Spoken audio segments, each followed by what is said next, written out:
Selamat tiba bagiku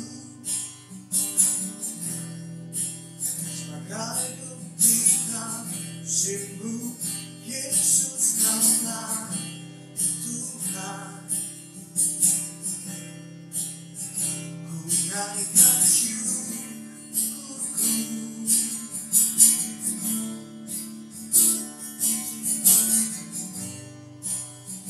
Kau berikan janji-Mu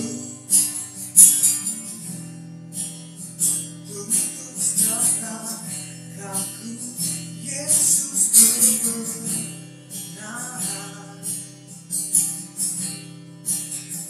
Aku menjadi ciptaan yang baru, Yesus ku sembah-Mu, Yesus ku puji-Mu.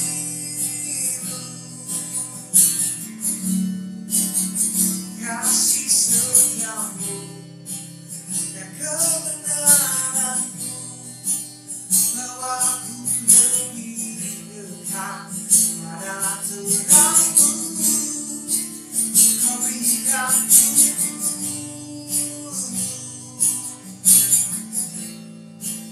curahkan darah-Mu,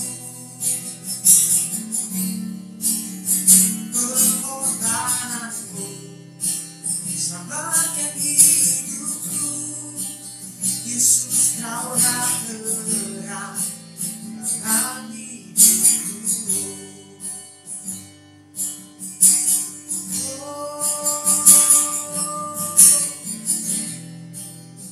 Yesus,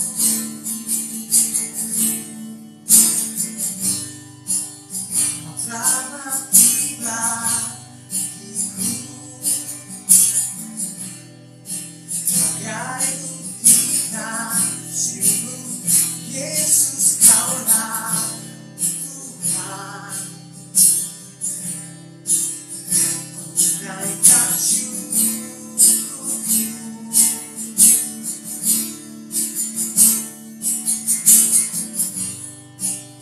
Kau berikan janji-Mu untuk setelahku, Yesus kebenaran-Mu. Aku menjadi ciptaan yang baru, Yesus ku sembah-Mu, Yesus ku puji-Mu.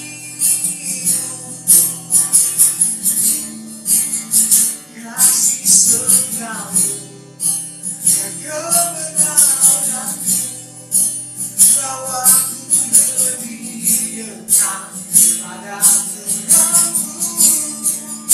Kau berikan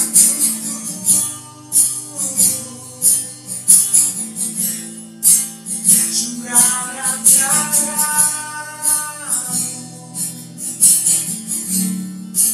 pengorbanan-Mu selamatkan hidupku. Yesus Kaulah terang dalam hidupku.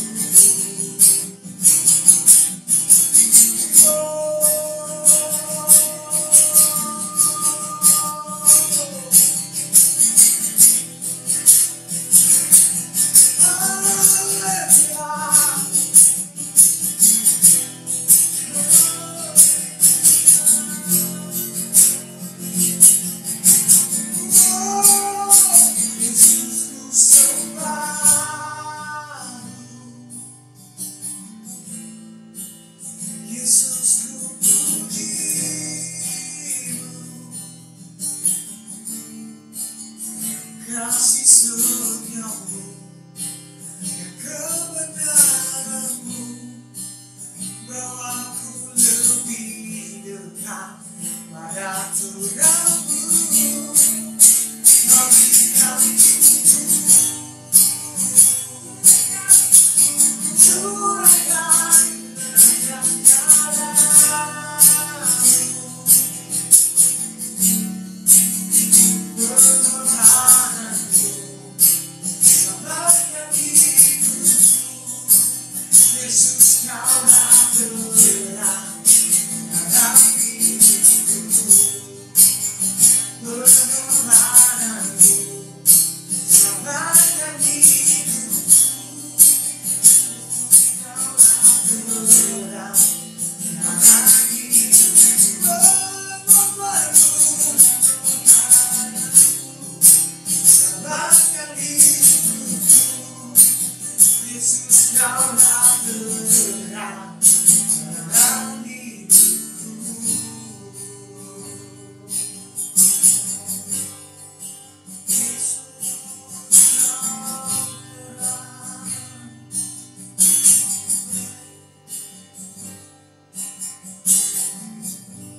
Cuma ya manusia ya itu pengennya muter-muter dulu sampai 40 tahun di padang gurun kan.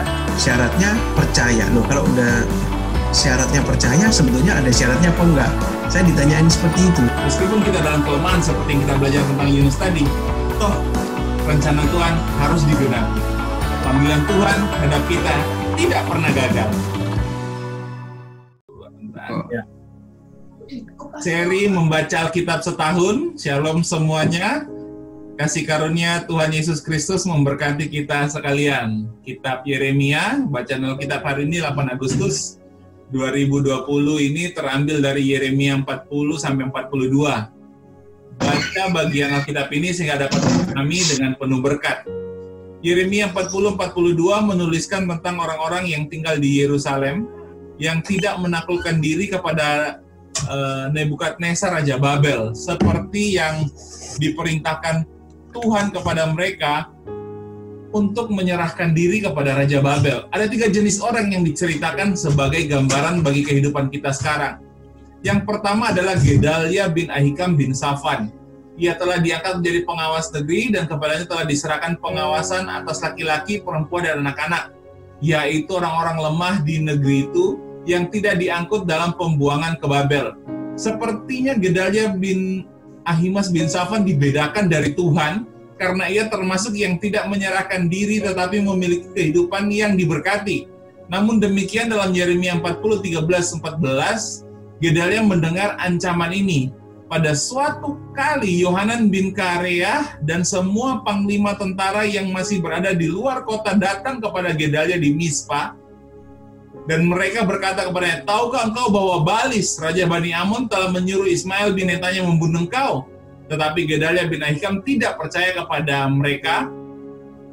Gedalia menerima kasih karunia dari Tuhan, karena ia diperingatkan bahwa dia akan mati dibunuh. Informasi ini sebenarnya adalah anugerah bagi Gedalia untuk bertobat mengingat firman Tuhan yang mengatakan bahwa, siapa yang lanjutkan? Boleh. Orang-orang yang tinggal akan mati dengan pedang, kelaparan, dan sampar.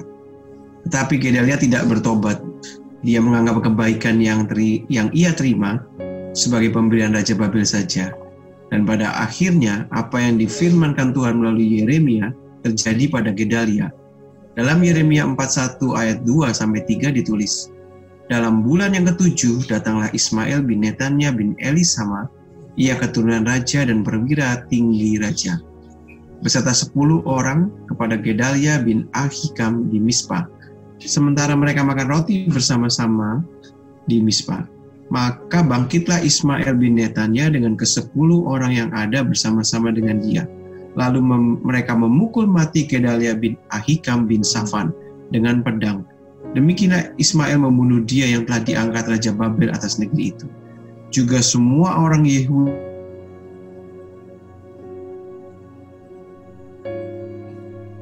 internetnya cek paling mati kehidupan mereka yang mereka anggap selamat, dan pada saat itu apa yang difirmankan Tuhan terjadi. Gedalia dan semua orang yang bersama dengan dia mati oleh pedang. Yang kedua adalah Yohanan bin Kairah. Sesungguhnya nama Yohanan dalam bahasa Ibrani ditulis dengan kata Yohanan, yang memiliki arti YHWH, has grace. Jadi Yohanan sesungguhnya gambaran bahwa Bapa yang adalah kasih selalu menyediakan kasih karunia-Nya agar umatnya selalu memiliki kesempatan untuk bertobat dan kembali kepadanya. Jadi kasih Bapa yang besar telah membuat umatnya terbuang untuk menerima keselamatan.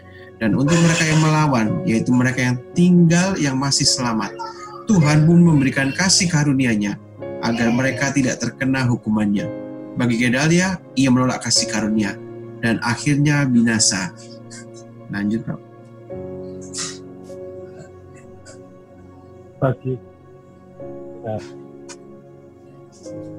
Bagi Yohanan.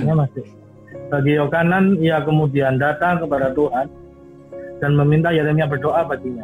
Dan Tuhan memperingatkan Yohanan untuk tidak pergi ke Mesir. Dalam Yeremia 42, Tuhan berfirman dan menyatakan kasih karunia-Nya kepada Yohanan dan semua orang yang menyertai dia. Lalu Yeremia memanggil Yohanan bin Kareah dan semua perwira tentara yang ada bersama-sama dengan dia, dan seluruh rakyat, dari yang kecil sampai kepada yang besar. Berkatalah ia kepada mereka, beginilah firman Tuhan, Bapa Israel, yang kepadanya kamu telah mengutus aku untuk menyampaikan permohonanmu ke hadapannya. Jika kamu tinggal tetap di negeri ini, maka aku akan membangun dan tidak akan meruntuhkan kamu, akan membuat kamu tumbuh dan tidak akan mencabut kamu, sebab aku menyesal telah mendatangkan malapetaka kepadamu. Janganlah takut kepada Raja Babel yang kamu takuti itu. Janganlah takut kepadanya. Demikianlah firman Tuhan, sebab aku menyertai kamu untuk menyelamatkan kamu dan untuk melepaskan kamu dari tangannya. Aku akan membuat kamu mendapat belas kasihan, sehingga ia merasa belas kasihan kepadamu dan membiarkan kamu tinggal di tanahmu. Namun demikian, sesungguhnya Yohanan tidak sungguh-sungguh berniat mencari Tuhan untuk mendengar apa yang Tuhan mau katakan, tetapi ia mencari Tuhan hanya untuk memperoleh konfirmasi dari Tuhan untuk apa yang ia mau lakukan. Yohanan bin Karea tidak berniat untuk melakukan kehendak Bapa, tetapi ia berniat untuk melakukan kehendaknya sendiri. Itulah sebabnya Bapa berfirman kepada Yohanan bin Karea, Yeremia 42 ayat yang 19 sampai 22, Tuhan telah berfirman kepadamu, hai sisa Yehuda, janganlah pergi ke Mesir, camkanlah sungguh-sungguh bahwa aku memperingatkan kamu pada hari ini. Kamu telah menipu dirimu dan membahayakan nyawamu ketika kamu mengutus aku kepada Tuhan Bapamu dengan berkata, berdoalah kepada kami kepada Tuhan Bapa kita dan beritahukanlah dengan tepat kepada kami apa yang difirmankan Tuhan Bapa kita, supaya kami melakukannya. Tetapi sekalipun aku memberitahukannya kepadamu, pada hari ini kamu tidak mendengarkan suara Tuhan Bapamu, yaitu tidak menuruti segala sesuatu yang disuruhnya aku sampaikan kepadamu. Oleh sebab itu, camkanlah sungguh-sungguh bahwa kamu akan mati karena pedang, kelaparan, dan penyakit sampar di tempat yang kamu rindukan untuk tinggal sebagai orang asing di sana. Yang ketiga, Yeremia menulis tentang orang yang datang kepada Tuhan membawa persembahan dengan menyiksa diri untuk menyembah Tuhan dan membawa persembahan ke rumah Tuhan. Yeremia 41 ayat 4, esok harinya ia membunuh Gedalia, ketika itu belum ada orang yang tahu. Datanglah orang-orang dari Sikem, dari Silo, dan dari Samaria, 80 orang jumlahnya yang janggutnya bercukur, pakaiannya koyak-koyak, dan badannya bertoreh-toreh. Mereka membawa korban sajian kemenyan untuk dipersembahkan ke rumah Tuhan. Tapi Bapa tidak berkenan kepada persembahan dan yang demikian. Bapa berkenan kepada pertobatan karena percaya kepada firman-Nya dan bukan karena perbuatan yang berusaha menyenangkan Tuhan. Menyenangkan Tuhan. Firman-Nya dalam 1 Samuel 15, 22-23, ketika ia berfirman kepada Saul, Raja Israel yang pertama, tetapi jawab Samuel, apakah Tuhan itu berkenan kepada korban bakaran dan korban sembelihan? Sama seperti kepada mendengarkan suara Tuhan. Sesungguhnya mendengarkan lebih baik daripada korban sembelihan. Memperhatikan lebih baik daripada lemak-lemak domba jantan. Sebab pendurhakaan adalah sama seperti dosa bertenung dan kedegilan adalah sama seperti menyembah berhala dan terafim.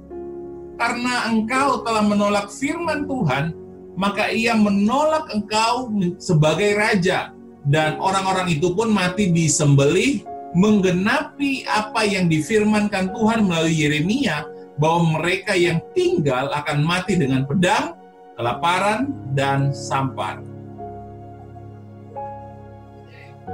Yeremia ayat 41-6. Lalu keluarlah Ismail bin Netanya dari Mispa untuk mendapatkan mereka sambil menangis.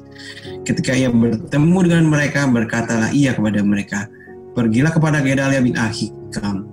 Tetapi ketika mereka sampai di tengah-tengah kota itu, maka mereka disembelih oleh Ismail bin Netanya dengan dibantu oleh orang-orang yang bersama-sama dengan dia.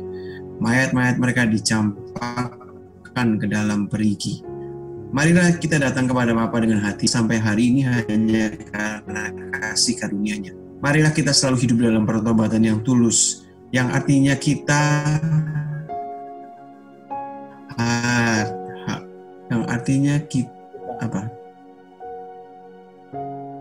hati kita selalu ada dalam kesadaran bahwa semua karena kasih-Nya.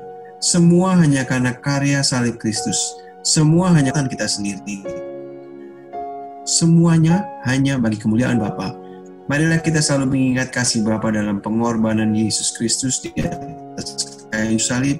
Sebagaimana Tuhan Yesus mengatakan bahwa kita mengingat Dia dengan sesering mungkin menerima tubuh dan darahnya. Percayalah bahwa Bapa sangat mengasihi kita dan semua yang difirmankannya Ia firmankan untuk memelihara kita dan mendatangkan kebaikan kepada kita.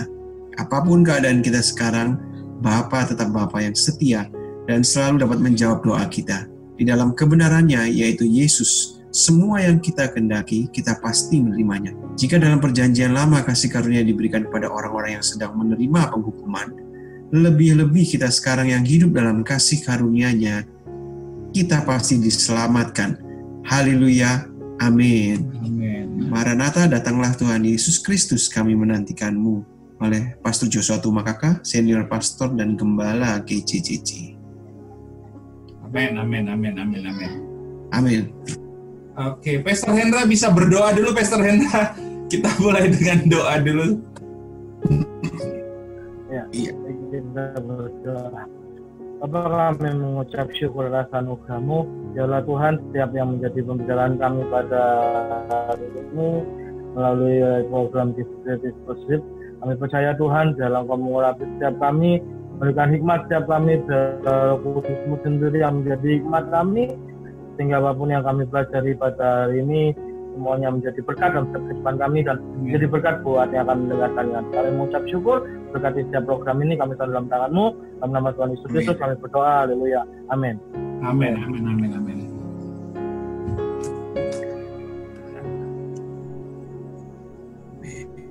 Cek, Pastor Hendra, suara? Ini yang gangguan kayaknya saya ya, internetnya ya. Cek. Sepertinya tadi berhenti. Saya berhenti juga. Tadi ada. Ya, tadi waktu saya berhenti. Sudah ada. Sudah. Ini? Masih?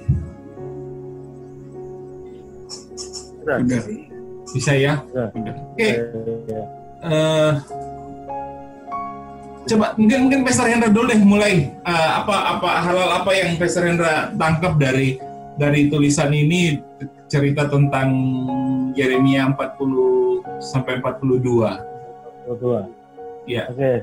Jadi ada waktu buat kevalen persiapan ya untuk baca lagi itu. Jadi ini sudah saya siapkan.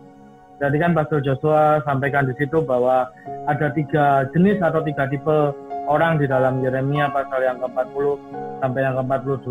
Yang pertama adalah Gedalia bin Ahikam bin Safan. Di situ dikatakan dia adalah pengawas negeri. Kalau di dalam Alkitab di situ disebutkan gubernur ya, pejabat.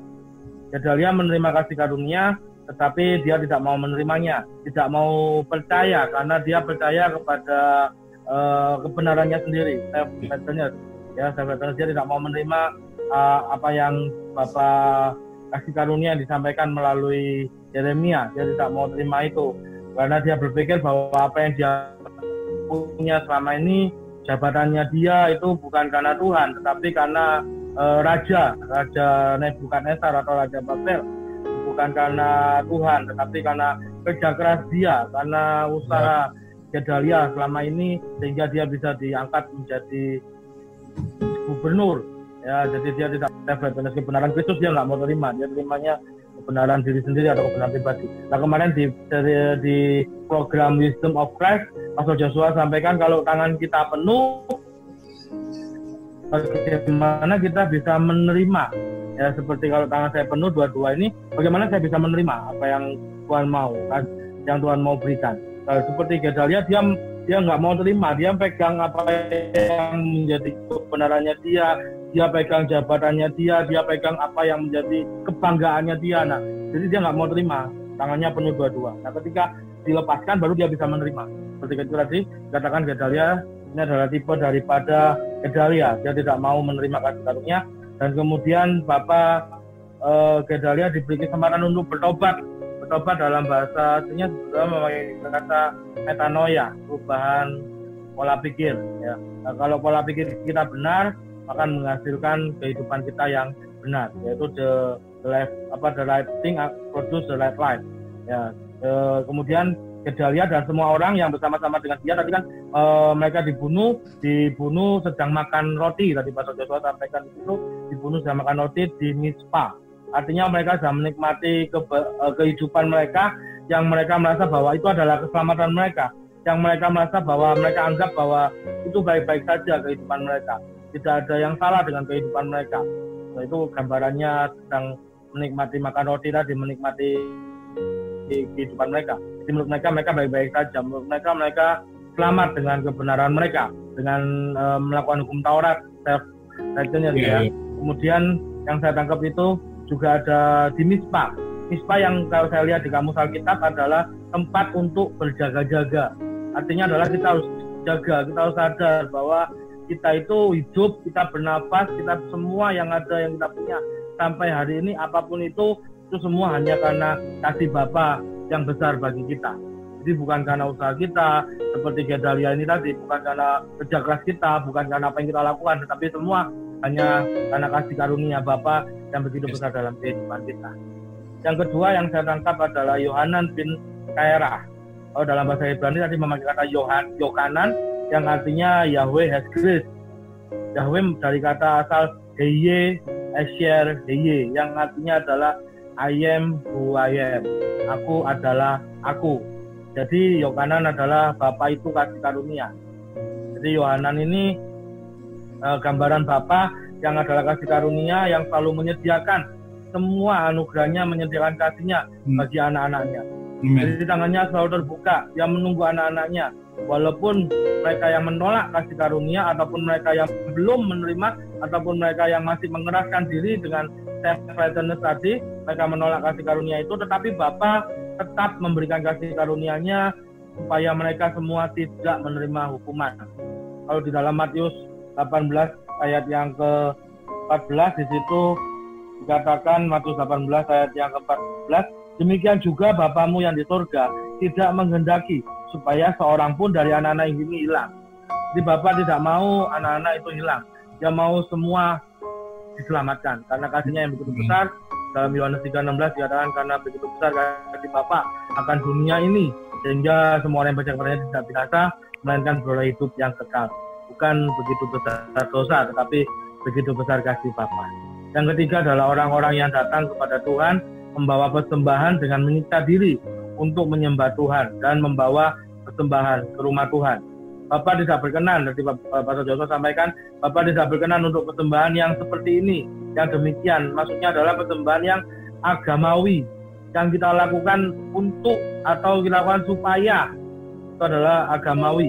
Jadi kita melakukan untuk kita dibenarkan, kita melakukan untuk kita diselamatkan, kita berbuat baik supaya kita diselamatkan, kita memberi supaya kita diberkati. Apapun yang kita lakukan semuanya syarat untuk melakukan hukum Taurat atau self-righteousness tadi. Tetapi Bapak mau kita bersama-sama untuk menerima firman-Nya, menerima apa yang dikatakan firman Tuhan, karena perbuatan itu berusaha menyenangkan Tuhan. Jadi bukan karena perbuatan yang berusaha menyenangkan Tuhan, karena tidak ada perbuatan baik, tidak ada satupun usaha manusia yang bisa memuaskan Bapa. Tidak ada. Bapa hanya dipuaskan oleh darah anak domba yang tak bercacat celah, yaitu darah Tuhan Yesus Kristus yang mati buat menebus dosa dunia. Hanya itu Bapa dipuaskan, bukan oleh usaha kita, bukan oleh perbuatan baik kita. Maka dikatakan di dalam Efesus 2 ayat yang ke-8 sampai yang ke-10. Efesus 2 8 sampai yang ke-10 kan Efesus 2 8 sampai yang ke-10. Sebab karena kasih karunia kamu diselamatkan oleh iman. Itu bukan hasil usahamu, tetapi pemberian Bapa. Itu bukan hasil pekerjaanmu. Jangan ada orang yang memegahkan diri. Diulangi lagi di ayat yang ke-9. Itu bukan hasil usahamu, itu bukan pekerjaanmu. Jadi kita nggak boleh sombong, kita nggak boleh memegahkan diri, karena itu semua hanyalah karena kasih karunia. Ayat yang ke-10. Karena kita ini buatan Bapa, diciptakan dalam Kristus Yesus untuk melakukan pekerjaan baik yang dipersiapkan Bapa sebelumnya. Ia mau supaya kita hidup di dalamnya. Jadi kita ini buatan Bapa. Kita kita sudah diciptakan untuk melakukan perbuatan baik. Yes. Jadi perbuatan baik itu bukan dari dalam kita, tetapi dari Kristus yang ada dalam setiap hidup kita. Jadi bukan usaha kita, bukan kerja keras kita bisa melakukan itu semua, bahkan kita bisa mengasihi, bahkan kita bisa mengampuni, itu bukan dari kita, tetapi dari Kristus yang ada dalam hidup kita, itu yang bekerja, itu yang sudah melakukan dari awal, bahkan sudah dipersiapkan, bahkan sebelum kita lahir sudah dipersiapkan kita untuk berbuat baik, dan Bapak mau kita hidup di dalam perbuatan baik itu. Jadi itu yang saya dapat tentang 3 tipe ini, yang saya dapat dari Roh Kudus 3 tipe ini. Ya. Thank you, Pastor Hendra. Sama ya. Jadi kalau saya sih dari 3-3-nya ini saya melihat intinya adalah mereka itu berusaha hidup dengan mengandalkan usaha mereka, benar nggak ya? Ya. Iya. Jadi contoh kayak sama tadi Gedalia ya. Gedalia itu karena dia berpikir dia seorang yang pengawas negeri, ya loh. Dia diberikan seperti gubernur gitu, seperti yang Pastor Hendra sampaikan tadi, dan dia merasa dia mampu dengan posisinya, dengan jabatannya, dengan apa yang ada padanya. Dia merasa dia tidak membutuhkan kasih karunia Tuhan. Padahal Tuhan sudah menyatakan kasih karunia kepada dia dengan dia diperingatkan bahwa dia nanti akan mati dibunuh. Tapi dia tidak menghargai itu. Dan akhirnya dia mengalami kematian. Nah, yang kedua tentang Yohanan. Kalau Yohanan ini saya juga melihat bahwa dia ini seperti namanya, harusnya dia ini orang yang mendapatkan kasih karunia gitu loh. Dari Yohanan itu kan itu jadi Yohanes itu loh. Kalau kita bahasa Yunani-nya kan Yohanes itu. Itu orang yang harusnya mendapatkan kasih karunia. Tapi menarik sekali kalau kita baca di teksnya, itu ternyata dia punya keinginan untuk ke Mesir. Nah, dia pengen ke Mesir. Nah, ini mereka kan bangsa Israel. Orang-orang Yehuda yang sudah diselamatkan Bapa keluar dari perbudakan menuju tanah perjanjian di mana mereka hidup gitu loh. Cuma kan mereka diperbudak di Babel lagi masalahnya kan di sini. Tapi dia ingin mencari pertolongan, dia ingin berdiam itu di Mesir. Sedangkan di Mesir adalah tempat di mana mereka istilahnya kalau tempat perbudakan. Nah, dia ingin keluar dari rencana Tuhan, dia ingin keluar dari kasih karunia Tuhan. Kalau bicara Mesir kan berbicara tentang dosa, ya kan? Bicara Mesir itu berbicara tentang effort, tentang upaya, kan gitu. Apalagi kalau bicara tentang Mesir juga kalau di Perjanjian Baru itu berbicara kalau kita yang dibicara kasih karunia, Mesir kita itu bukan lagi dosa, tapi hukum Taurat yang memperbudak kita. Pola pikir Perjanjian Lama itu yang memperbudak kita, mengintimidasi kita, gitu loh. Nah, pengen kembali ke Perjanjian Lama, harusnya dia sudah menerima kasih karunia, tapi dia punya pola pikir pengen kembali ke perbudakan di tempat di mana yang tidak seharusnya mereka berada. Akibatnya dia menerima konsekuensi kematian. Itu sebabnya kan firman Tuhan di Galatia, di sana dikatakan Galatia 5 ayat yang ke berapa saya lupa. Di sana dikatakan kamu lepas dari Kristus jika kamu mengharapkan kebenaran dari hukum Taurat. Ya, jadi tidak ada kasih karunia ketika kita mengharapkan kebenaran dari hukum Taurat. Nah, lebih lagi, ini yang ketiga, orang-orang yang datang membawa persembahan. Mereka berpikir mereka mau nyogok Tuhan. Mereka mau supaya mereka diselamatkan, mereka dapat pertolongan, mereka menyogok Tuhan, gitu. Tapi tadi sudah sangat bagus sekali, saya sangat diberkati yang Pastor Hendra sampaikan, sebenarnya bukan kita yang berupaya untuk diselamatkan, padahal tapi Tuhan sendiri yang berupaya untuk menyelamatkan kita, gitu loh. Nah, kita berbuat baik, melakukan pekerjaan baik adalah setelah kita mendapatkan keselamatan, Bapa menyediakan pekerjaan baik. Nah, kita hidup di dalamnya. Jadi inti dari tulisan yang saya dapatkan dari tulisan ini yang edisi hari Sabtu kemarin tanggal 8 adalah bahwa satu, kita tidak bisa hidup tanpa kasih karunia. Amin. Yang kedua adalah kalau kita masih mau mengandalkan kebenaran dari hukum Taurat. Kalau berbicara hukum Taurat kan berbicara tentang upaya kita, effort kita, usaha kita. Kalau kita masih mau mengandalkan itu, pasti kita tidak mendapatkan apa-apa. Kita tidak mendapatkan apa-apa karena ada effort kita, ada upaya kita di sana. Nah, itu sih yang saya dapatkan, bahwa segala sesuatu di dalam hidup ini, pertama Tuhan sudah memberikan kasih karunia dalam kehidupan kita. Yuk kita betul-betul hidup hanya percaya bahwa kasih karunia Tuhan. Nah, kalau upaya kita, apa yang harus kita kerjakan, itu datang dari apa yang sudah Bapak persiapkan. Dan itu pun juga saya percaya kasih karunia gitu. Kasih karunia yang Bapak sudah siapkan di dalam kehidupan kita. Nah, kalau dari saya seperti itu. Pak Valen mungkin ada yang mau ditambahkan atau ada yang mau disampaikan? Iya. Ini mungkin kan sorry saya baru baca. Jadi nakal nih, nggak ngerjain PR. Nggak, cuman kalau dari sepintas yang saya baca itu kan memang ada dinyatakan di sini ada 3 jenis orang yang digambarkan. Saya hanya menggambarkan ini seperti tipe-tipe manusia ya yang ada di dunia. Yang pertama, mereka yang sebetulnya mendapatkan kasih karunia, mendapatkan berita untuk dia bisa dapat menghindar dari malapetaka, tapi dia mengabaikannya karena dia sudah nyaman dengan kondisi di dunia, dia sudah nyaman dengan kedudukannya, dia sudah nyaman dengan aku nggak perlu itu lagi semua. Dan yang kedua, sebetulnya ini yang disayangkan, dia sebetulnya mendapat berkat kalau kamu tinggal di sini. Cuman saya membayangkan ini kan ngomong ke Mesir ya. Iya. Mungkin kondisi waktu itu di Israel pada masa pembuangan juga tidak baik. Dia mungkin menggambarkan Mesir itu sebagai suatu jalan keluar, ada kekayaan. Iya. Mata hatinya seperti menggambarkan orang yang dia lebih tertarik kepada mamon. Oke. Jadi dia cari Tuhan tapi hanya untuk kepentingannya dia. Yes. Gitu. Pada akhirnya dia lari kepada mamon. Dan yang ketiga adalah kalau saya gambar yang saya dapatkan ini ada orang-orang yang agamawi. Jadi mereka yang betul-betul menekankan kepada perbuatan manusia ataupun effort kita untuk kita mendapatkan perkenanan Tuhan. Mereka yang digambarkan di sini dia mentoreh-toreh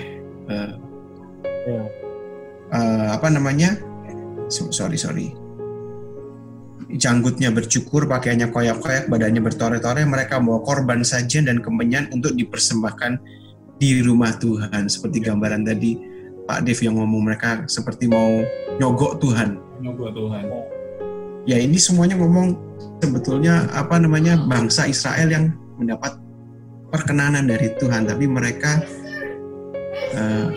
pada akhirnya mereka semua tidak menerima. Ini kalau saya gambarkan ini seperti sebetulnya Bapa kan mengasihi dunia. Ya.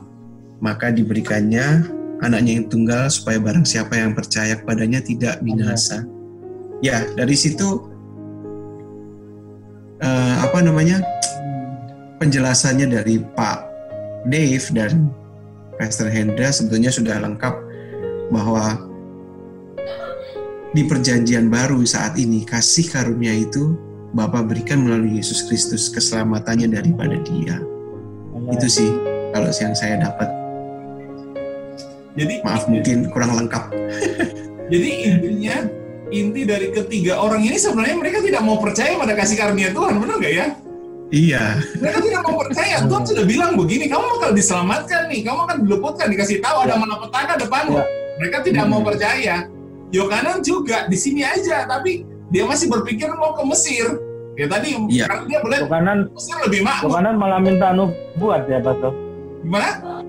Yohanan malah minta tanya sama Tuhan malah. Cuma dia tidak mau percaya apa yang Tuhan sampaikan, ya. Iya. Malah tanya, dia minta konfirmasi. Jadi Yohanan malah minta konfirmasi apa sih yang mau Tuhan, tapi dia punya kehendaknya sendiri. Jadi dia tetap kekeh pada apa yang rencananya dia. Cuma sebagai konfirmasi apa yang Tuhan sampaikan. Jadi artinya mau terima memang. Jadi artinya Yohanan itu sebenarnya sudah dapat konfirmasi, benar nggak? Oh, ya. Dia sudah dapat konfirmasi, tapi dia lebih memilih, aku milih Mesir. Iya. Seperti yang Pak Valen bilang, aku lebih milih tanda kutip mamon tadi gitu. Ya. Itu Mesir adalah negara yang boleh dikata paling kaya masa jayanya mereka pada masa itu. Betul. Jadi sedangkan di Israel sedang masa pembuangan. Pengen kabur ke sana.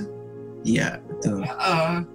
Jadi itu dia berpikir dengan usahanya pasti bisa. Dia tidak percaya, padahal sudah dapat konfirmasi. Pak Hendro tadi mengingatkan, sudah dapat konfirmasi.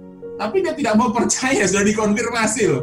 Nah yang ketiga itu, kalau yang ketiga, kumpulan orang yang ketiga ini adalah tipikal orang yang betul-betul usahanya dia pakai gitu.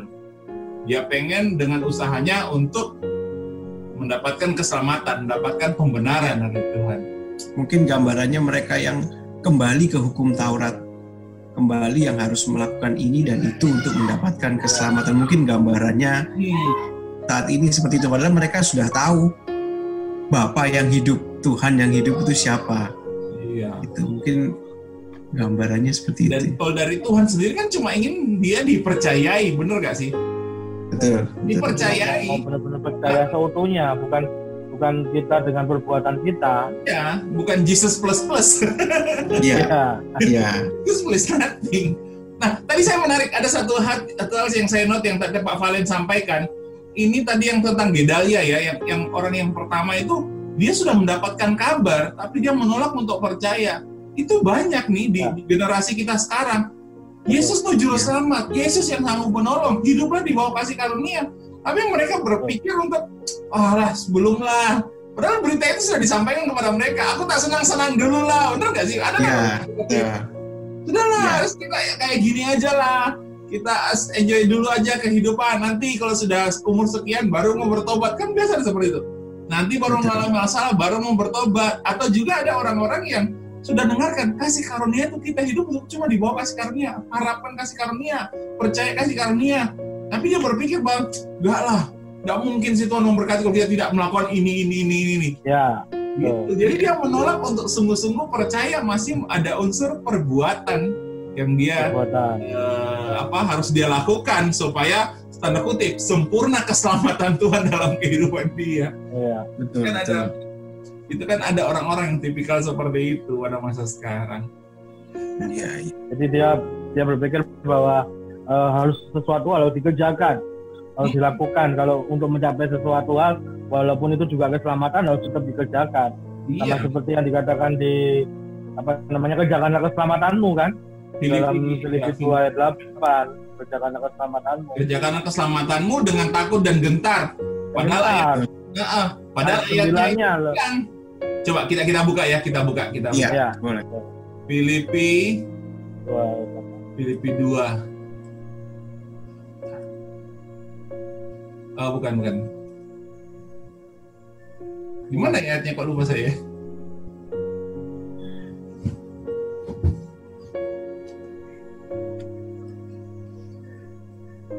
Iya, Filipi 2. Tetap kerjakanlah keselamatan. Filipi 2 ya? 12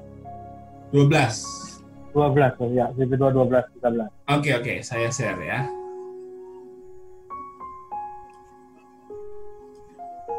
Filipi 2 ayat 12 firman Tuhan berkata, hai saudara-saudaraku yang kekasih, kamu senantiasa taat. Karena itu tetaplah kerjakan keselamatanmu dengan takut dan gentar. Ini mereka bilang ayat ini. Bukan saja pada waktu aku masih hadir, tetapi terlebih pula sekarang waktu aku tidak hadir. Nah, lupa ayat 13. Karena Bapa lah yang mengerjakan di dalam kamu. Yes. Baik kemauan, bayangkan dari niat pun Bapa yang kerjakan, maupun pekerjaan menurut kerelaannya. Lakukanlah segala sesuatu dengan tidak bersungut-sungut dan berbantah-bantah dan seterusnya. Jadi orang berpikir kita mengerjakan keselamatan itu, mereka lupa ayat 13 bahwa bukan kita yang mengerjakan, baik dari sekalipun Bapa yang mengerjakan melalui kita. Seperti itu. Efesus 2:10 tadi ya, sudah ditaruh dari awal. Bapa menciptakan kita, buatan kita dibuat dalam Kristus Yesus. Iya. Ayatnya yang ke-10. Iya. Oh, Efesus tadi ya. Efesus 2:10. Iya, betul. Jadi betul-betul ya semua dari Tuhan. Jadi Tuhan Dari Tuhan, Pak. Ya. Tuhan yang bekerja bersama kita supaya ujungnya untuk kemuliaan bagi nama Tuhan. Iya.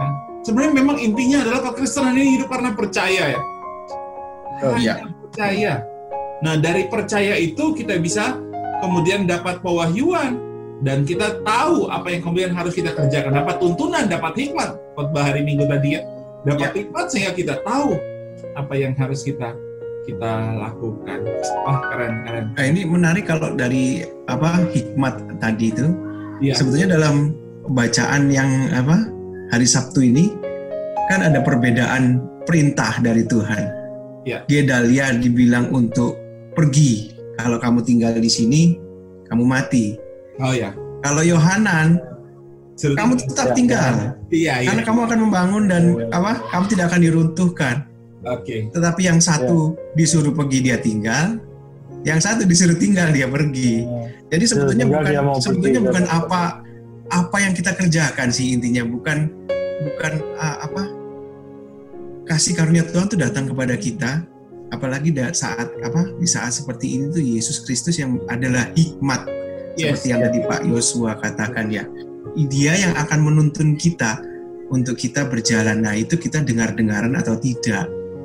Tetapi bedanya, ini mungkin pemahaman saya, bedanya kalau dulu mereka mendapat celaka ya. Kalau sekarang kita ada dalam Yesus Kristus, hidup kita tetap terpelihara di dalam Dia. Tetapi mungkin ada seperti jalannya jadi semakin berputar. Jalannya lebih sulit. hidupnya tidak lebih nikmat. Iya, betul. Ya, prosesnya ya. Jadi mereka itu saya ingat Yunus ya. Iya. Saya ingat Yunus kan dia menolak panggilan Tuhan. Tapi ujung-ujungnya dia ke sana. Cuma ya dia melewati perut ikan dulu. Iya. Terus masuk perut ikan dulu baru dia ke sana. Untuk ujungnya iya. Sebenarnya Tuhan itu udah ngarahkan kita sebenarnya ya ke sana. Cuma ya manusia ya itu pengennya muter-muter dulu sampai 40 tahun di padang gurun kan. Iya, betul. Ya intinya kan kembali lagi karena tidak percaya. Iya. Jadi kalau bicara Yunus untung dia mau bertobat meskipun dalam penderitaan. Akibatnya Tuhan keluarkan dan Tuhan meneruskan gitu ya. Itu dasarnya Tuhan ya. Meskipun kita sudah gagal, meskipun kita sudah jatuh, tidak mau percaya, tapi Tuhan waktu kita bertobat, Tuhan itu tetap melanjutkan rancangannya yang ajaib dalam kehidupan kita. Bayangkan seorang Yunus, waktu dia sudah, kalau saya sih jadi Tuhan misalnya ya, sudah nggak dipakai orang kayak gini, langsung dibiarin aja jadi kotoran ikan kan gitu. Tapi karena dia bertobat, Tuhan itu lanjutkan. Bayangkan satu Yunus, kota Niniwe kemudian bertobat menjadi percaya kepada Tuhan. Satu bangsa loh, satu kota loh. Itu sesuatu yang luar biasa. Tuhan itu tidak pernah hanya karena kita punya sebuah kelemahan, kekurangan, Tuhan tidak pernah untuk membatalkan panggilannya, rancangannya, berkatnya, anugerahnya itu di dalam kehidupan kita. Dahsyat ya. Cuma tadi yang Pak Valen benar itu sampaikan bahwa ya akhir harus muter dulu. Ngalami perut ikan, ngalami ombak, ngalami macam-macam dulu. Coba dari awal langsung lurus aja jalan gitu ya. Jalan ya. Nah, kalau ngomong soal Yunus ya, saya beberapa hari yang lalu itu anak-anak ini kan mereka juga ada program di YouTube untuk anak-anak, yaitu mengenai Yunus. Itu ada pemahaman baru yang saya baru terbuka gitu. Ya. Mengenai Yunus sangat benci kan sama orang-orang Niniwe. Iya, betul. Sampai dia lari dari panggilannya, dari Tuhan. Lalu dia dengan kesadarannya dia dicemplungin kan. Dia bilang, "Ya ini ombak, ini badai gara-gara aku nih. Aku buang aja ke situ."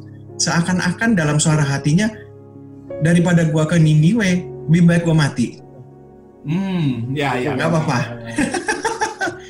Ya. Tapi ada pemahaman di situ, bahkan di dalam lembah maut sekalipun Tuhan ada di sana. Amin. Dan itu ada gambaran Kristus kan, 3 hari dia di perut ikan lalu dia dimuntahkan kembali. Itu saya, wah iya. Jadi seakan-akan bahkan di dalam kegelapan sekalipun Tuhan dengan caranya yang ajaib. Yes. Gitu.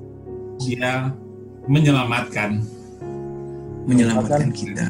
Bahkan kalau secara ekstrim, lebih ekstrim lagi, kita di neraka sekalipun kalau kita ada bersama Yesus, kita di surga berarti. Intinya sih di mana ada Yesus itu sudah. Di mana ada Yesus. Pokoknya di mana ada Yesus ya sudah. Sebabnya kan Yesus bilang di Yohanes 14 ya, aku menyediakan tempat supaya di mana aku berada di situ pun kamu berada. Jadi maksudnya ke depan hidup kita, masa depan hidup kita adalah di mana ada Yesus, di situ ada kita. Iya. Saya sedikit kembali ke tentang Gedalia dan Yohanan tadi yang Pak Valen sampaikan. Kalau kepada Gedalia disuruh pergi, tapi dia mau menetap. Tapi kepada Yohanan disuruh menetap, tapi dia mau pergi. Nah ini saya belajar satu hal lagi adalah Tuhan itu menuntun setiap orang secara personal. Iya. Tidak ada metode secara umum. Iya. Ini kan sangat bertolak belakang nih dua orang ini. Iya. Dari Tuhan, tuntunan Tuhan itu kepada dua orang ini kan sangat bertolak belakang.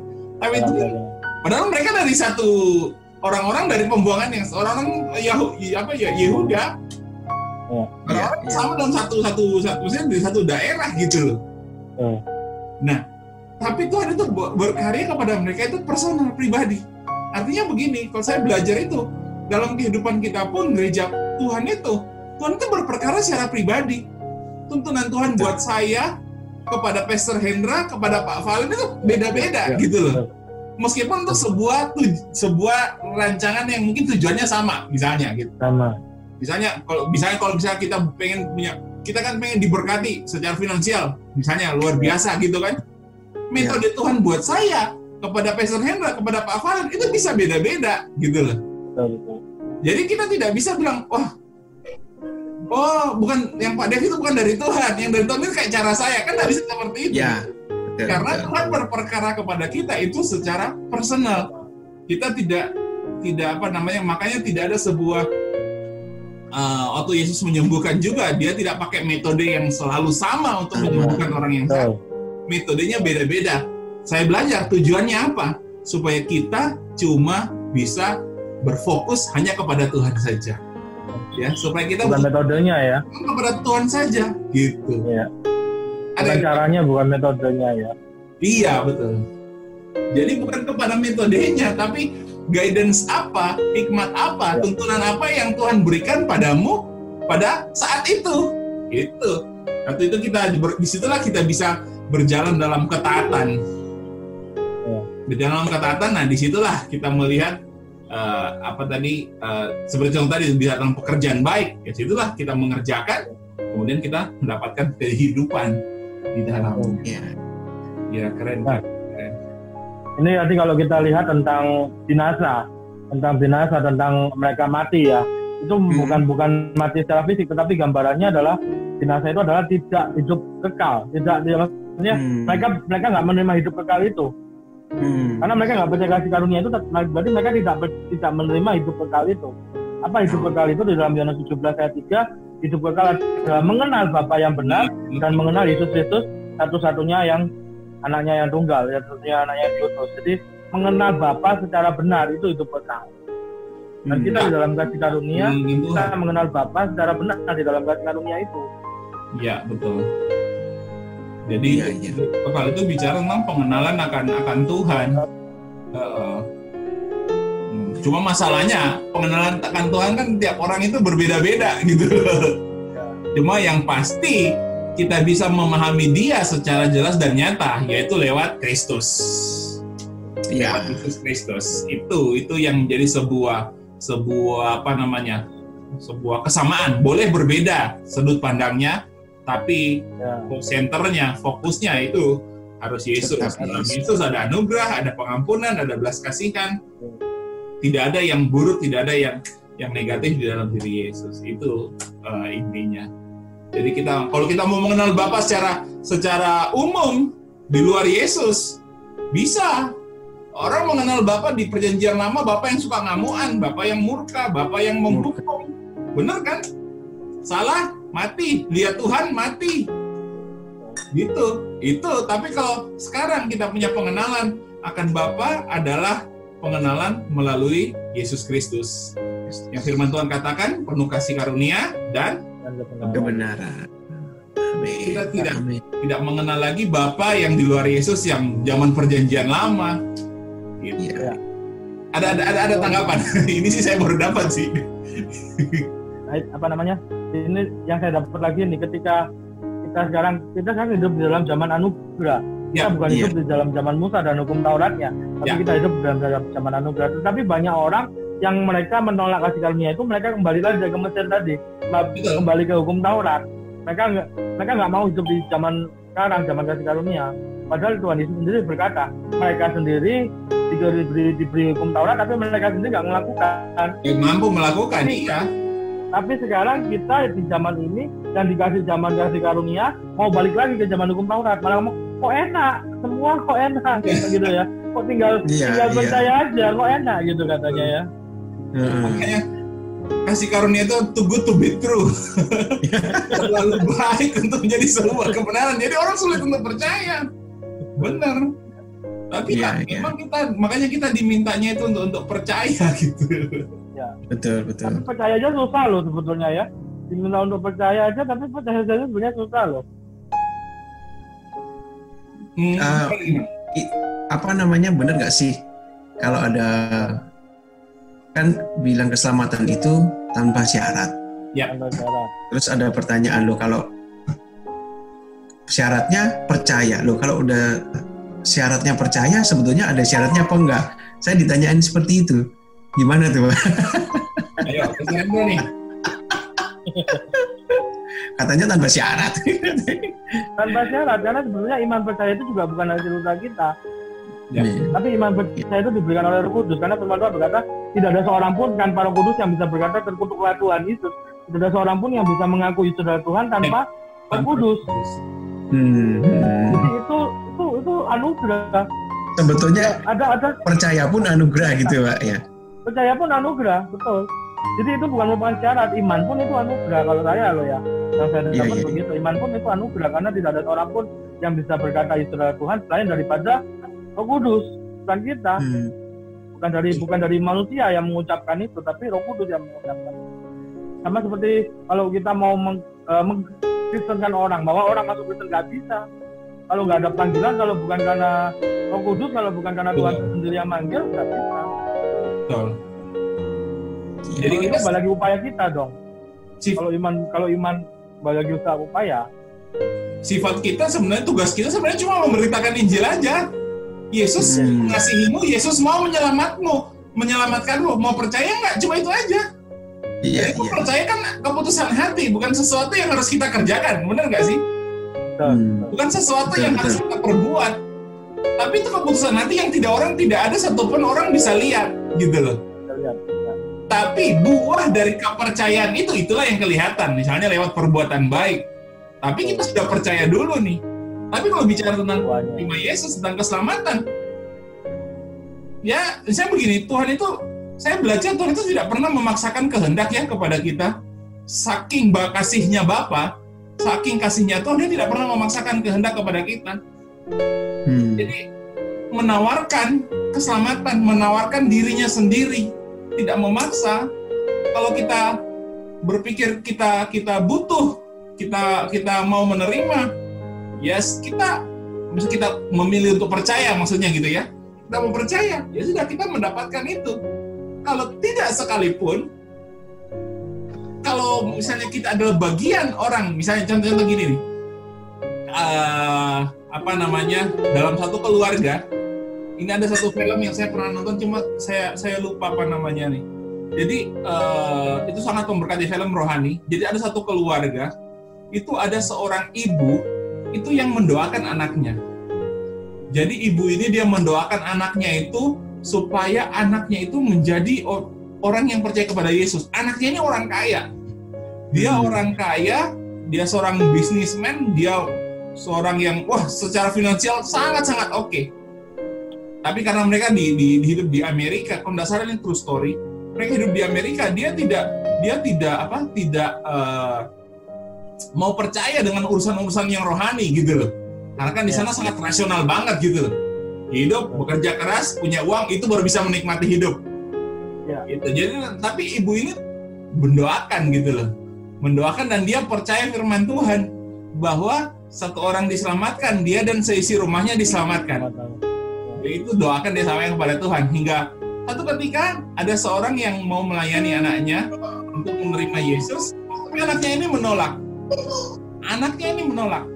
Berbolak-balik anaknya ini terus menolak. Hingga ada satu titik di mana anaknya ini kepepet, anaknya ini kemudian sudah mengalami masalah pergumulan yang sangat besar, dia sangat kepepet. Tiba-tiba Injil itu datang lagi. Ada orang yang lain lagi dipakai Tuhan untuk memberitakan keselamatan. Dan saat itu dia mau percaya. Nah, di film itu dibilang, dikatakan bahwa kenapa kok Tuhan itu tidak berhenti untuk menyelamatkan anak ini, padahal sudah bolak-balik menolak. Iya. Nah, waktu itu di film itu pokoknya intinya dikisahkan, saya sudah lupa film lama, dikisahkan bahwa ternyata karena Tuhan mau menjawab doa mamanya, menggenapi firman-Nya bahwa satu orang dalam satu rumah, dia ada seisi rumah, satu orang diselamatkan, maka dia dan seisi rumahnya pasti diselamatkan. Jadi Tuhan itu tidak pernah menyerah untuk menyelamatkan. Tidak pernah menyerah. Sebenarnya satu orang itu bukan kita ya, Pak Tos. Gimana?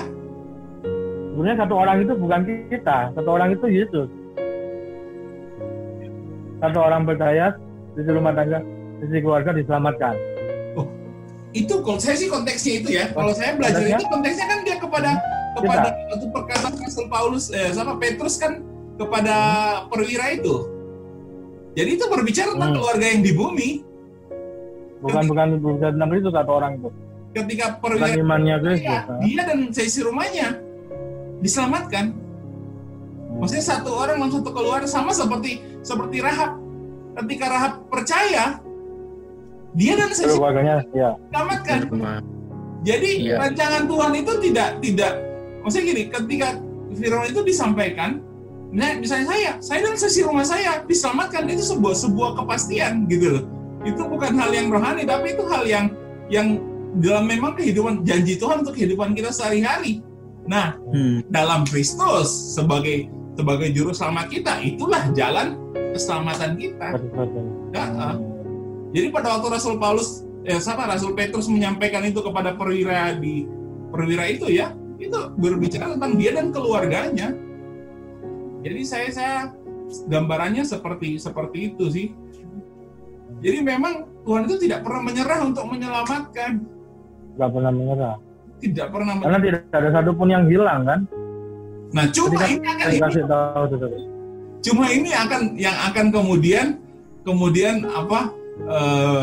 berbahaya dengan ada satu doktrin lagi kan yang berkata semua orang pasti masuk surga, semua orang pasti selamat. Nah,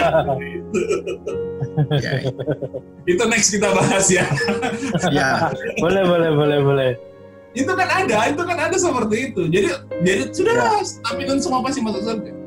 Tapi makanya itu sebabnya tadi saya sih lebih cenderung percaya berkata bahwa makanya Tuhan itu menawarkan keselamatan, tidak pernah memaksakan. Ketika kita percaya, saat itu juga kita menerima keselamatan itu.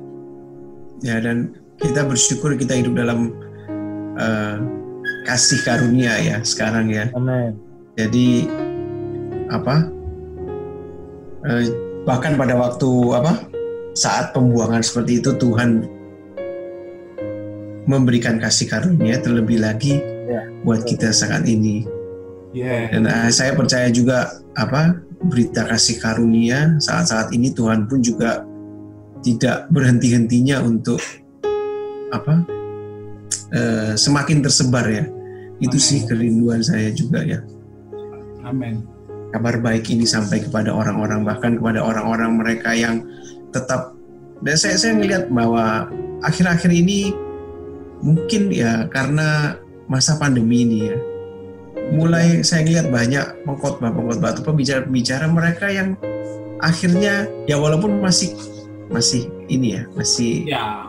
lari ke sana lari ke sini, mix gitu ya, tetapi sudah mulai pemahaman akan kasih karunia-Nya itu mulai mengerucut gitu loh. Nah, saya bersyukur itu. Wah, ya puji Tuhan itu semakin banyak orang yang akan mengerti bahwa fokusnya adalah Yesus, bukan usaha kita. Gitu sih. Keselamatan itu hanya di dalam Yesus. Iya. Tapi mungkin pandemi ini kan kita di sini seperti kesaksiannya Pastor Jeff waktu isolasi kan, Ya. Gak ada lain, bukan usaha kita, bukan upaya kita, hanya Kristus. Benar. Iya. Masa Betul. pandemi ini memang Tuhan mau memperlihatkan bahwa nggak ada lain sudah, Iya. hanya Kristus Benar. saja. Maksudnya Tuhan itu sedang menunjukkan bahwa keselamatan, bahwa maksudnya gini loh, kenapa ada pandemi, kemudian ada krisis, bukan cuma krisis ekonomi, tapi krisis politik juga terjadi gitu kan. Supaya orang itu kemudian mulai berpikir bahwa yang mereka butuhkan bukan untuk berusaha selamat, tapi mereka membutuhkan orang yang bisa menyelamatkan, mereka membutuhkan juru selamat. Iya. Selamat ya. Nah ini kita kan waktu saya di rumah sakit itu yang saya renungkan, kita ini berhadapan dengan virus, sesuatu yang tidak kelihatan. Tidak kelihatan. Kapan saja kita bisa terkena. Nah kalau kita tidak keluar rumah untuk bekerja, krisis ekonomi, kan seperti makan buah si malakama kan. Iya. Jadi Ada yang bilang bukan mati karena virus, tapi mati karena kelaparan. Iya. Tapi Tuhan sedang mau menunjukkan di titik-titik mepet kehidupanmu ada Tuhan yang mau menyelamatkan. Amin. Yesus satu-satunya juru selamat. Itu loh yang yang saya membuat saya iya. Jadi situasi apalagi firman Tuhan berkata kan hari-hari ke depan bukan semakin baik, semakin jahat. Iya. Baik, tapi semakin jahat. Yes. Jadi makanya dan saya bersyukur itu kasih karunia Tuhan juga yang Pak Valin ngomong. Kok dengan sendirinya banyak preacher hamba-hamba Tuhan yang dulu kita berpikir mereka itu under law ya, tapi sekarang mulai membicarakan tentang kasih karunia Kristus. Wah itu kabar baik gitu loh. Iya. Jadi benar-benar memang Tuhan yang sedang, kalau istilah Pak Yos waktu itu, meriset gerejanya. Iya, betul. Meriset semuanya. Dan ini juga mengenai cara hidup jemaat mula-mula yang mereka memecah roti, membagi-bagikan roti, itu kan gambaran tubuh dan darah Kristus.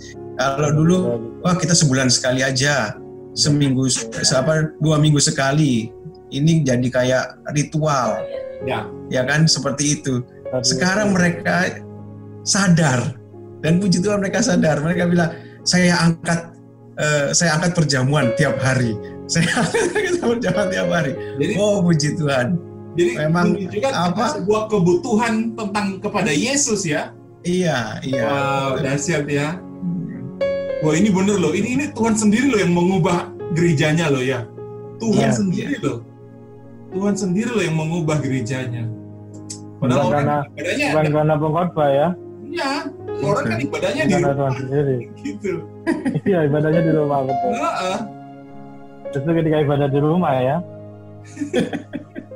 Wih, dahsyat ya. Wow.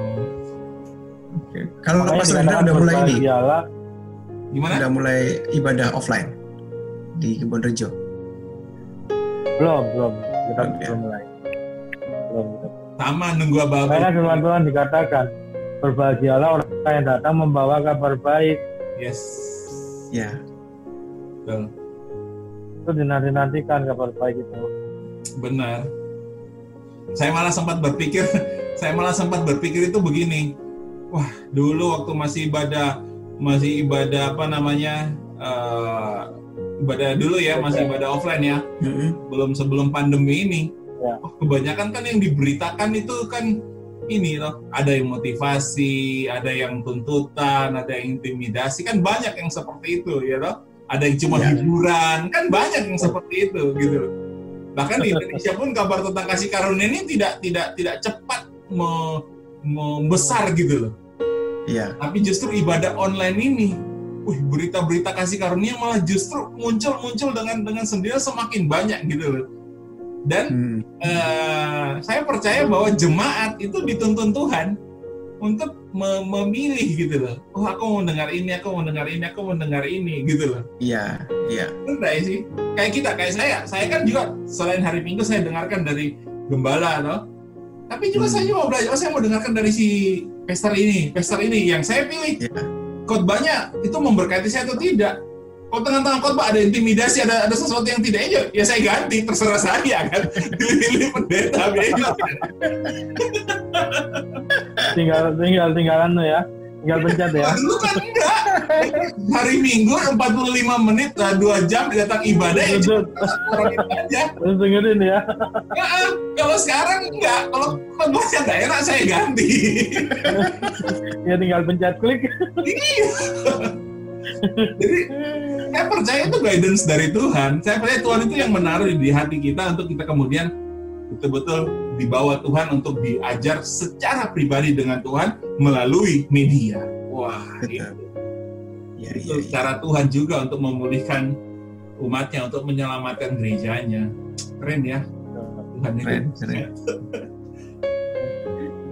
Ada lagi. Sudah 1 jam nih, tidak terasa. Ya kalau ngomong kasih karunia ya waktunya memang Iya. gak terasa. Jadi apa kita ini dulu ya, kita close dulu rekamannya, nanti kalau mau lanjut ngobrol-ngobrol boleh ya. Kita close dulu ini. Jadi coba kita simpulkan, ada beberapa hal yang saya coba nanti teman-teman boleh tambahkan ya. Ada beberapa hal. Yang pertama adalah benar-benar Tuhan mau kita hidup berdasarkan tuntunan Tuhan ya, percaya kepada kasih karunia Tuhan. Tidak ada embel-embel perbuatan baik kita, ada effort kita lagi dalamnya, tapi kita percaya kepada tuntunan Tuhan. Yang kedua, tuntunan Tuhan kepada orang, masing-masing orang itu bisa berbeda. Ya, bisa sama, bisa berbeda gitu. Kepada masing-masing orang itu berbeda. Nah, bagaimana kita bisa memahami ini? Itu berbicara tentang bagaimana kita personal dengan Tuhan. Kita memahami Dia. Tapi semuanya inti beritanya adalah bahwa Yesus yang penuh kasih karunia dan kebenaran. Jadi seperti yang Pastor Hendra sampaikan tadi, bahwa intinya adalah hidup kekal itu kan pengenalan akan Bapa, pengenalan akan Tuhan, pengenalan akan Yesus. Jadi intinya adalah bukan kita mengenal Dia bukan sebagai Bapa yang jahat seperti dalam perjanjian lama, yang murka, yang menghukum, ya toh. Ada kesalahan, contoh kayak Gedalia ini kan, dia mau percaya, mau. Yohanan meskipun arti namanya Jesus, Yahweh has grace, lewat kan gitu. Ya. Tapi kita mengenal Bapa di dalam Yesus Kristus, di mana penuh kasih karunia dan kebenaran. Kasih karunia dan kebenaran. Terus yang ketiga adalah, kalau dari saya yang saya simpulkan adalah bahwa meskipun kita gagal di zaman anugerah ini, meskipun kita gagal, meskipun kita dalam kelemahan seperti yang kita belajar tentang Yunus tadi, toh rencana Tuhan harus digenapi. Panggilan Tuhan terhadap kita tidak pernah gagal. Nah, itulah kasih Bapa yang besar dalam kehidupan kita. Ayo, siapa? Pak Valen atau Pak Hendra? Ada apa yang mau disimpulkan? Kalau dari saya sih cukup. Maksudnya itu sudah merangkum semua. Mungkin dari Pastor Hendra mau menambahkan. Ya semuanya kasih karunia baca udah, jadi sudah harus sempurna tadi semua. Hanya satu, yaitu semuanya karena kasih karunia Bapa yang besar dalam setiap kehidupan kita. Amin. Amin. Jadi kalau bagian kita salah satu pekerjaan di sini, satu lagi yang pekerjaan baik yang Bapak percaya kepada kita adalah memberitakan Injil. Ya, memberitakan Injil dalam arti supaya mereka mengenal akan Bapa, supaya semakin banyak orang yang percaya, khususnya di situasi seperti sekarang ini. Berita yang dibutuhkan banyak orang, bukan bagaimana sukses, bagaimana berhasil, bukan bagaimana berkelimpahan, tapi bagaimana melihat karya Kristus, karya keselamatan Kristus, entah di area keuangan, entah di area kesehatan, entah di area kehidupan. Kita percaya hanya Yesus Kristus adalah satu-satunya juru selamat. Amin. Amin. Amin. Pak Valen boleh tutup dengan doa? Baik, oke. Bapak, kami mengucap syukur Tuhan untuk malam hari ini. Kami boleh sharing satu sama lain Tuhan. Tidak lain Tuhan, adalah untuk kami lebih mengenal akan Engkau, akan pribadi-Mu Yesus Kristus, yang penuh dengan kasih karunia dan kebenaran, hikmat yang dari Bapa. Biarlah kami semakin mengenal Engkau Tuhan, kebenaran-Mu, penebusan-Mu Tuhan, dan kekudusan-Mu. Terima kasih ya Tuhan Yesus, terima kasih Kau ajarkan kami pada malam hari ini untuk kembali kami terpesona dan kagum akan kasih karunia-Mu. Dan untuk kami boleh mengerti panggilan-Mu, untuk kami boleh menceritakan, mengabarkan kabar baik Injil ini kepada sebanyak-banyaknya orang, agar semakin banyak jiwa-jiwa yang mengenal Engkau Tuhan. Terima kasih ya Tuhan Yesus, kami bersyukur, Tuhan berkati Pastor Hendra dan juga Pak Dev, juga dengan anak-Mu ini Tuhan, kami semakin hari, semakin boleh diteguhkan, bertumbuh dalam pengenalan akan Engkau. Di dalam nama Tuhan Yesus Kristus kami tutup sharing ini. Haleluya, amin.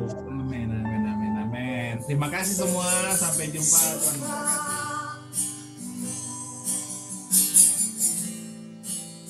Yesus ku puji,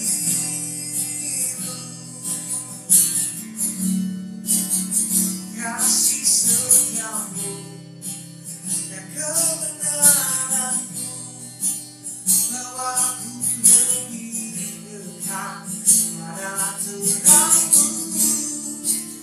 Kau berikan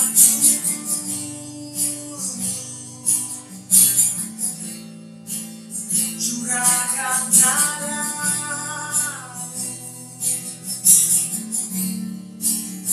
pengorbananmu, selamatkan hidupku. Yesus, Kau telah